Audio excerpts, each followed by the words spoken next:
रामेश्वरम। रामेश्वरम रामनाथपुर जिले में एक छोटा सा द्वीप है। दक्षिण भारत के सबसे दक्षिणी भाग में एक छोटा सा शहर है। रामेश्वरम हिंदू पौराणिक कथाओं में एक महत्वपूर्ण स्थान रखता है और इसलिए इसे एक दिव्य स्थान माना जाता है। पौराणिक कथाओं के अनुसार भगवान श्री राम ने सीता को रावण से बचाने के प्रयास में से समुद्र के पार लंका तक एक पुल का निर्माण किया था। यह शहर पौराणिक कथाओं में भगवान श्री राम और भगवान शिव दोनों से संबंधित है। श्री राम मंदिर भारत के 4 सबसे महत्वपूर्ण मंदिरों में से एक है। उत्तर में बद्रीनाथ, पूर्व में पुरी जगन्नाथ, पश्चिम में द्वारका और दक्षिण में रामेश्वरम भारत के 4 महाक्षेत्र माने जाते हैं, जिनमें से केवल रामेश्वरम ही भगवान शिव का है। इसलिए इस स्थान को वैष्णव और शैव दोनों ही देव स्थान मानते हैं। मंदिर के पूर्वी हिस्से में समुद्र के हिस्से को अग्नितीर्थम माना जाता है। अपने रिश्तेदारों की दिवंगत आत्माओं की शांति के लिए बलि तर्पण और अन्य अनुष्ठान करते हैं। रामेश्वरम 4 धामों में से एक और 12 ज्योतिर्लिंगों में से एक है। यह तमिलनाडु के रामेश्वरम द्वीप पर स्थित है। रावण एक ब्राह्मण अत्यंत प्रकांड विद्वान था। वह महान शिव भक्त है।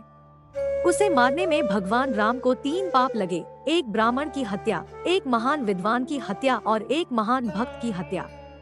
ब्राह्मण हत्या से छुटकारा पाने के लिए भगवान राम को अपने पापों से मुक्ति पाने के लिए रामेश्वरम में एक शिवलिंग स्थापित करने और भगवान शिव की पूजा करने की सलाह दी गई थी। हनुमान को कैलाश से शिवलिंगम लाने के कहा गया था। इसमें देरी हुई और माँ सीता ने रेत से शिवलिंग बनाया। पूजा निर्धारित समय पर की गई क्योंकि शुभ मुहूर्त समाप्त होने वाला था। इस बीच हनुमान जी कैलाश से लौट आए, लेकिन उन्हें बहुत निराशा हुई कि उनके सारे प्रयास व्यर्थ साबित हुए। पुराण और लिंग पुराण के अनुसार भगवान हनुमान ने अपनी पूंछ से रेत से बने लिंग को उखाड़ने की कोशिश की, लेकिन व्यर्थ। भगवान राम ने हनुमान को शांत किया और उनके द्वारा लाए गए शिवलिंग को रामलिंगम के बाईं ओर स्थापित किया। राम ने आदेश दिया कि सभी पूजा सबसे पहले इस शिवलिंगम की जाएगी, जिसे काशी लिंगम या विश्वनाथ लिंगम के नाम से जाना जाता है। धर्म ग्रंथों में यह भी उल्लेख है कि भगवान राम ने हनुमान को सुझाव दिया कि वह भगवान शिव से क्षमा मांगे और सुझाव दिया कि भगवान हनुमान तिरुकुरुंगावल जाएं और अपनी पूंछ वापस पाने के लिए वहां भगवान शिव की पूजा करें। दुनिया के कुछ भगवान शिव मंदिरों में से एक है। तमिलनाडु कई चीजों के लिए जाना जाता है। इसमें भारत की अंतिम भूमि है। यह मंदिरों की भूमि और गौरवशाली अतीत वाली भूमि है। लेकिन भारत में जहाँ खूबसूरत वास्तुकला है, वहीं अद्भुत इंजीनियरिंग भी है। हम बात कर रहे हैं भारतीय रेलवे के ब्रिज नंबर 346 की, पंबन ब्रिज। पुंबन एक रेल पुल है जो मुख्य भूमि को मंडपम से 2.2 पर रामेश्वरम द्वीप तक जोड़ता है। भारत का सबसे लंबा समुद्री पुल यह बीच से खुलता था और बड़े जहाजों को गुजरने देता था। रामेश्वरम एक महत्वपूर्ण तीर्थ स्थल है। भारत के चारों कोनों को कवर करने वाली 4 धाम यात्रा रामेश्वरम की यात्रा के बिना अधूरी है। कौन सा हवाई अड्डा रामेश्वरम के नजदीक है? रामेश्वरम से निकटतम हवाई अड्डा मदुरै होगा, जो शहर से लगभग 150 किलोमीटर दूर स्थित है। रामेश्वरम तक पहुंचने के लिए मदुरै हवाई अड्डे के बाहर से बहुत सारी बसें, कैब और टैक्सियां ली जा सकती हैं। कन्याकुमारी से रामेश्वरम कितनी दूर है? रामेश्वरम से कन्याकुमारी की दूरी लगभग 310 किलोमीटर होगी। यात्रा में लगभग 5 घंटे 30 मिनट लगेंगे। यात्रा करने का सबसे अच्छा तरीका सड़क मार्ग होगा, क्योंकि ट्रेन की दूरी की यात्रा में अधिक समय लगेगा। 7 घंटे तक। रामेश्वरम में दर्शन के लिए कितना समय लगता है? श्री रामनाथ स्वामी मंदिर के दर्शन के लिए खुलने का दिनों में सुबह 5 बजे से दोपहर 1 बजे तक और दोपहर 3 बजे से रात 9 बजे तक है। भीड़ के आधार पर दर्शन में लगभग 1 से 2 घंटे लगते हैं। रामेश्वरम में एक दिन में घूमने के लिए सबसे अच्छी जगह कौन सी है? यथम, अरुलमिगु रामनाथ स्वामी मंदिर, पंचमुखी हनुमान मंदिर और धनुषकोडी समुद्र तट को अवश्य देखना न भूले। हालांकि हमेशा शहर में कम से कम 2 दिन रुकने का सुझाव दिया जाता है। रामेश्वरम जाने का सबसे अच्छा समय क्या है? रामेश्वरम एक ऐसा गंतव्य है जहाँ पूरे वर्ष जाया जा सकता है। हालांकि इस जगह पर जाने का सबसे अच्छा समय अक्टूबर से अप्रैल तक होगा। रामेश्वरम मंदिर के नियम। आगंतुकों को कुछ ड्रेस कोड का पालन करना आवश्यक है, विशेषकर पुरुष, जो बनियान और शर्ट पहनकर मंदिर में प्रवेश कर सकते हैं और टी-शर्ट की अनुमति नहीं है। यदि पुरुष और महिला दोनों की पोशाक गीली है तो वे प्रवेश नहीं कर सकते। अपना मोबाइल अपने साथ न ले जाएं, क्योंकि मंदिर के अंदर इसकी अनुमति नहीं है। न्यूनतम और अधिकतम बजट। होटल की न्यूनतम कीमत 700 प्रति रात से शुरू होकर अधिकतम 10,000 प्रति रात तक है और कैब का चार्ज आपके द्वारा चुनी गई कैब के आधार पर 1,300 से 2,000 तक है। क्या पैक करें और क्या पहने? दक्षिण भारत के बाकी हिस्सों की तरह रामेश्वरम भी गर्म और आर्द्र है। ढेर सारे सूती कपड़े अपने साथ रखें। हल्के रंगों की लंबी आकर्षक पोशाकों के बारे में सोचें। गर्मी से बचने के लिए लिनेन पैंट भी बहुत अच्छे हैं। धूप का चश्मा और सनस्क्रीन साथ रखें। रामेश्वरम में महत्वपूर्ण स्थान धनुषकोडी समुद्र तट। धनुषकोडी पंबन द्वीप के सिरे पर है, जो पाक जलद भूमध्य द्वारा मुख्य भूमि से अलग किया गया है। माना जाता है कि धनुषकोडी शहर वह स्थान है जहां भगवान राम ने भगवान हनुमान को एक पुल बनाने का आदेश दिया था, जो उनकी सेना को श्रीलंका तक ले जा सके। जैसा कि आदेश दिया गया था, भगवान हनुमान बाध्य थे और यहीं पर वानर सेना द्वारा राम सेतु का निर्माण किया गया था। धनुषकोडी तीर्थ भारत के तमिलनाडु राज्य के रामेश्वरम द्वीप में स्थित तीर्थों में से एक है। यह रामेश्वरम द्वीप के सबसे पूर्वी सिरे पर धनुषकोडी के भूतिया शहर के बगल में स्थित है। राम ने पुल को तोड़ने के लिए अपने धनुष के सिरे कोडी का उपयोग किया। राम सेतु इसलिए नाम। इस पुल का उपयोग रावण के खिलाफ विजय युद्ध के लिए उसकी सेना को लंका पार करने के लिए किया गया था। कोठंडारामास्वामी मंदिर। तमिलनाडु के रामेश्वरम में कोठंडारामास्वामी मंदिर हिंदू देवता राम को समर्पित एक मंदिर है।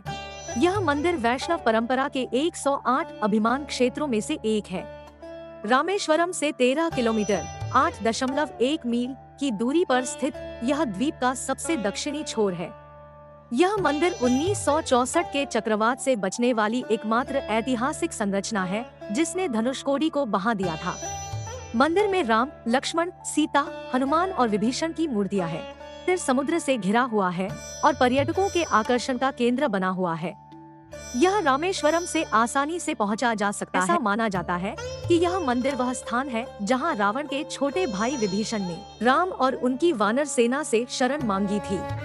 इस परंपरा के अनुसार सीता के अपहरण के बाद विभीषण ने रावण को उन्हें राम को लौटाने की सलाह दी। हालांकि रावण ने सलाह नहीं मानी, जिसके कारण विभीषण लंका से भाग गए और राम की सेना में शामिल हो गए। जब विभीषण ने राम के सामने आत्मसमर्पण कर दिया, तो वानर सेना ने राम से आग्रह किया कि वे विभीषण को जासूस मानकर उसे स्वीकार न करें। राम ने हनुमान के आग्रह पर विभीषण को यह कहते हुए स्वीकार कर लिया कि उनके प्रति समर्पण करने वालों की रक्षा करना उनका कर्तव्य है। यह भी कहा जाता है कि रावण के वध के बाद राम ने इसी स्थान पर विभीषण के लिए पट्टाभिषेक, लंका के राजा के रूप में राज्यारोहण किया था। अरुलमिग रामनाथ स्वामी मंदिर। रामनाथ स्वामी मंदिर भारत के तमिलनाडु राज्य में रामेश्वरम द्वीप पर स्थित हिंदू भगवान शिव को समर्पित एक हिंदू मंदिर है। यह 12 ज्योतिर्लिंग मंदिरों में से एक है। यह 275 पाडल पेट्रा स्थलों में से एक है। रामेश्वरम में स्थित यह मंदिर शैवों, वैष्णवों और स्मार्थों के लिए एक तीर्थ स्थल माना जाता है।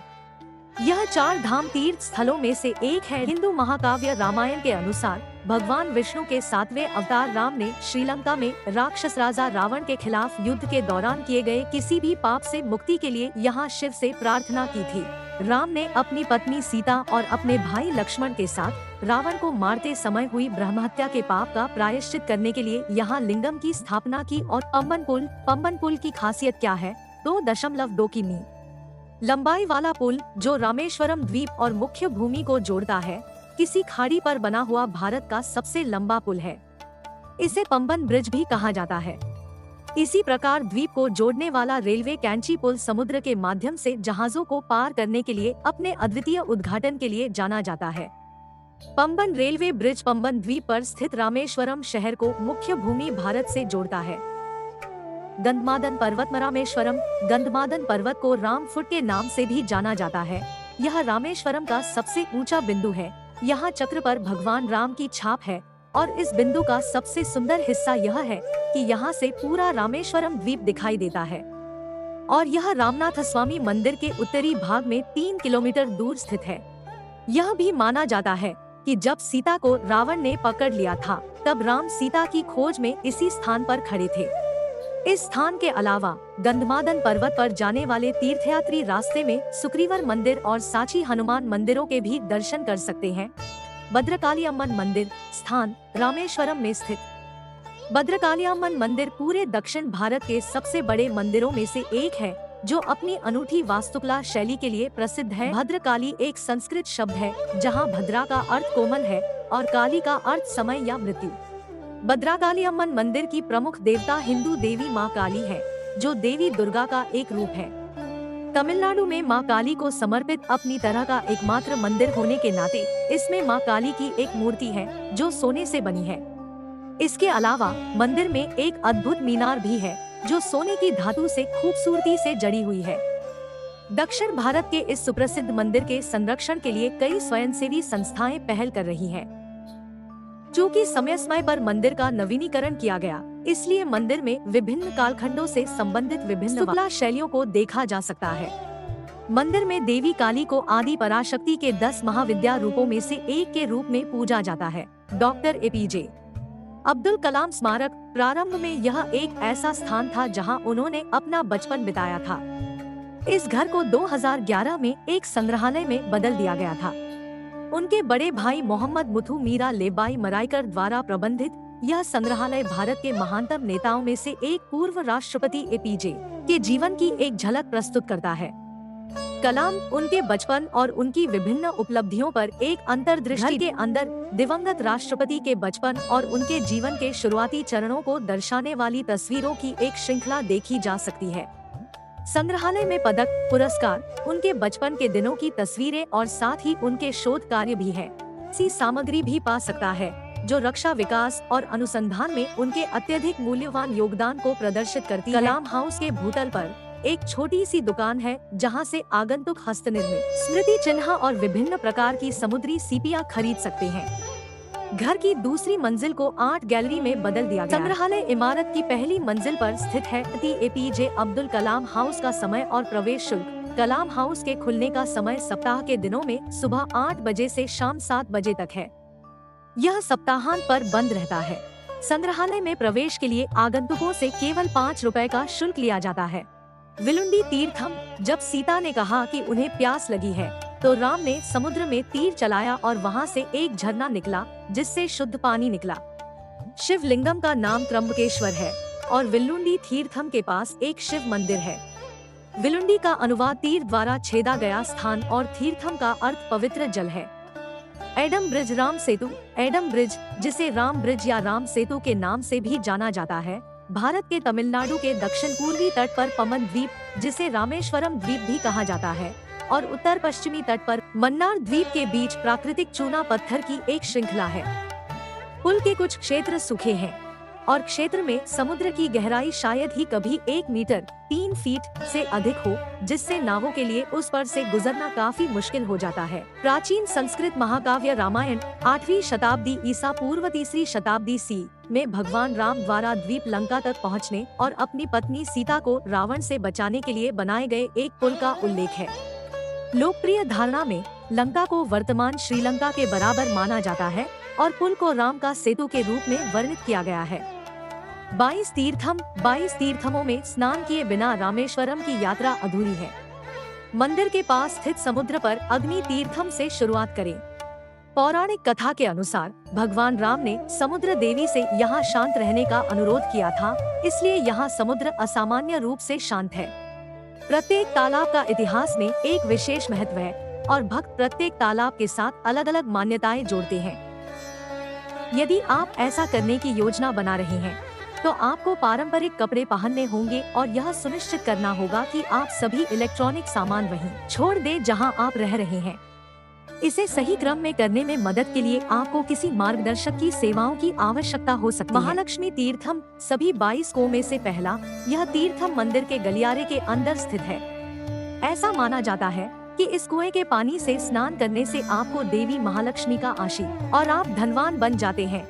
सावित्री तीर्थम, गायत्री तीर्थम और सरस्वती तीर्थम। ऐसा माना जाता है कि मंदिर के गलियारे के अंदर दूसरे, तीसरे और चौथे तीर्थम में स्नान करने से व्यक्ति की सभी बीमारियां ठीक हो जाती है और वह बुरे शापों से बच जाता है।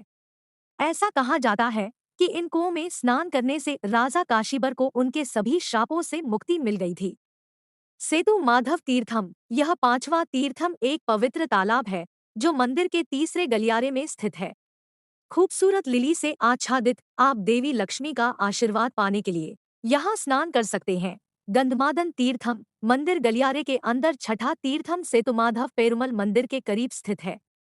भक्त आशीर्वाद पाने, धन पाने और अपने बुरे कर्मों से खुद को शुद्ध करने के लिए यहाँ स्नान करते हैं। कवच तीर्थम और गवय तीर्थम मंदिर के गलियारे के अंदर स्थित सातवां तीर्थम कवच तीर्थम है। ऐसा माना जाता है कि इस तीर्थ में स्नान करने से मृत्यु के बाद नरक में जाने से बचाव होता है। 8 तीर्थम गवय में स्नान करने से आपको मनोकामना पूर्ण करने वाले वृक्ष के नीचे आश्रय सुनिश्चित करने की मान्यता है। नाला तीर्थम और नीला तीर्थम मंदिर प्रांगण के अंदर पाए गए 22 तीर्थमों में से 9वां तीर्थम नाला तीर्थम है। ऐसा माना जाता है कि नाला तीर्थम में स्नान करने से आपको भगवान सूर्य से ज्ञान प्राप्त करने में मदद मिलेगी और आपको स्वर्ग में जगह मिलेगी। सेतुमाधव पेरुमल मंदिर के पास स्थित 10वां तीर्थम नीला तीर्थम है। संगु तीर्थम और चक्र तीर्थम मंदिर परिसर के अंदर 11वां तीर्थम संगु तीर्थम है। इसे चांकू तीर्थम भी कहा जाता है। यह तीर्थम आंतरिक गलियारे में स्थित है। इस तीर्थम में स्नान करने से आपको जरूरत के समय दूसरों के प्रति कृतज्ञ होने से पश्चाताप करने में मदद मिलेगी। 12वां तीर्थम चक्र तीर्थम है। ऐसा माना जाता है कि इस तीर्थ के पानी में स्नान करने से आपको अच्छे स्वास्थ्य का वरदान मिलता है। ब्रह्महति विमोचन तीर्थम मंदिर के गलियारे के अंदर स्थित ब्रह्महति विमोचन तीर्थम आंतरिक प्रहारम या आंगन में स्थित है। इस स्थान पर यह माना जाता है कि ब्रह्महति वह व्यक्ति जिसने अपने वर्तमान या पिछले जन्म में जानबूझकर या अनजाने में गाय को मार डाला हो को उसके पापों से छुटकारा मिल जाएगा। सूर्य तीर्थम और चंद्र तीर्थम ये दोनों 14वें और 15वें तीर्थ मंदिर के भीतरी गलियारे में हैं। ऐसा माना जाता है कि इन तीर्थों में स्नान करने से आपको भूत, वर्तमान और भविष्य का ज्ञान प्राप्त होता है। गंगा तीर्थम, यमुना तीर्थम और गया तीर्थम ये 16वें, 17वें और 18वें नंबर के तीर्थम मंदिर के गलियारे के अंदर आंतरिक प्राहारम में स्थित हैं। भारत की प्रसिद्ध नदियों के नाम पर रखे गए ये वे स्थान है जहां गणनासुरथी राजा को ज्ञान प्राप्त हुआ था। और सत्यमर्थ तीर्थम 19वां तीर्थम शिव तीर्थम मंदिर के गलियारे के अंदर स्थित है। इस स्थान पर यह माना जाता है कि आप भगवान विष्णु और भगवान शिव के खिलाफ बुरे शब्द कहने पर पश्चाताप कर सकते हैं। 20वां तीर्थम सत्यमृत आंतरिक गलियारे में स्थित है। इस तीर्थम के पवित्र जल में स्नान करने से आपको अपने पापों से छुटकारा पाने में मदद मिलेगी। सर्व तीर्थम मंदिर के गलियारे के अंदर 21वां तीर्थम सर्व तीर्थम आंतरिक गलियारे में बनाया गया है। ऐसा माना जाता है कि सर्व तीर्थम में स्नान करने से आपको सभी तीर्थम में स्नान करने के समान लाभ मिलेगा। कोडी तीर्थम को सभी तीर्थमों में सबसे पवित्र तीर्थम के रूप में जाना जाता है।